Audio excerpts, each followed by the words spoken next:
हमर channel Mithila music ललमनिया बाजार के सब्सक्राइब करू और घंटी के सेहो दबाओ। धन्यवाद। Presented by मां म्यूजिक।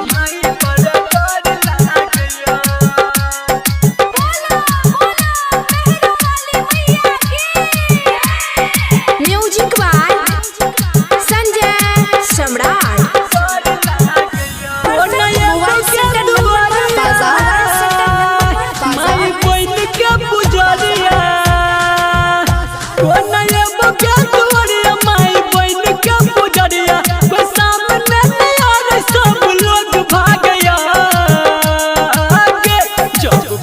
तोहर लग आबैया गे माई बड़ा डर लागैया जब बाग तोहर लग आबैया गे माई बड़ा डर लागैया।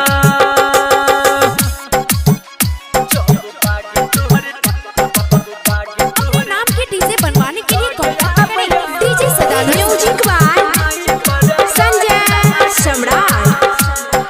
Presented by Maa music.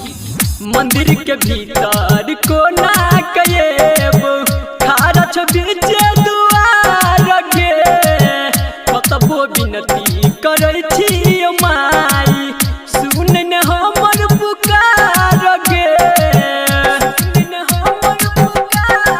गे मैया।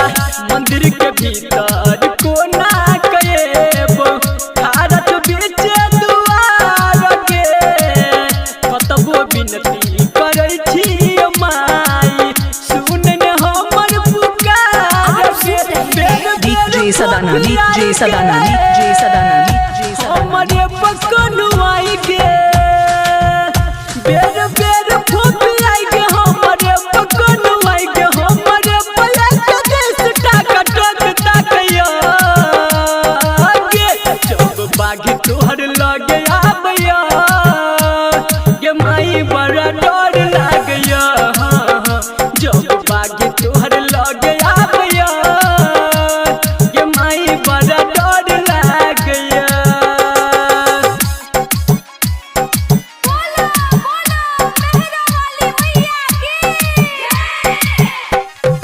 Music by Sanjay Samrat.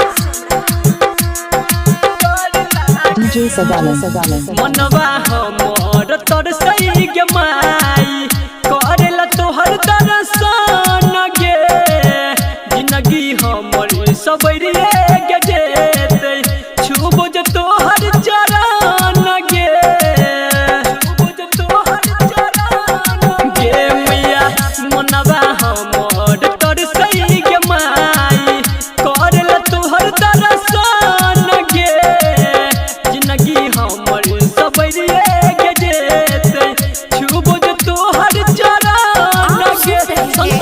DJ Sadanand DJ Sadanand DJ Sadanand Sandeep Suman गीत गाबैया संतोष रहल लिखैया संदीप गीत गाबैया सुन ले गे माई दे थर थर काबैया गे जब बाग तोहर लगे आबैया गे माई बड़ा डर लागैया जब बाग तोहर लगे आबैया गे माई बड़ा डर लागैया।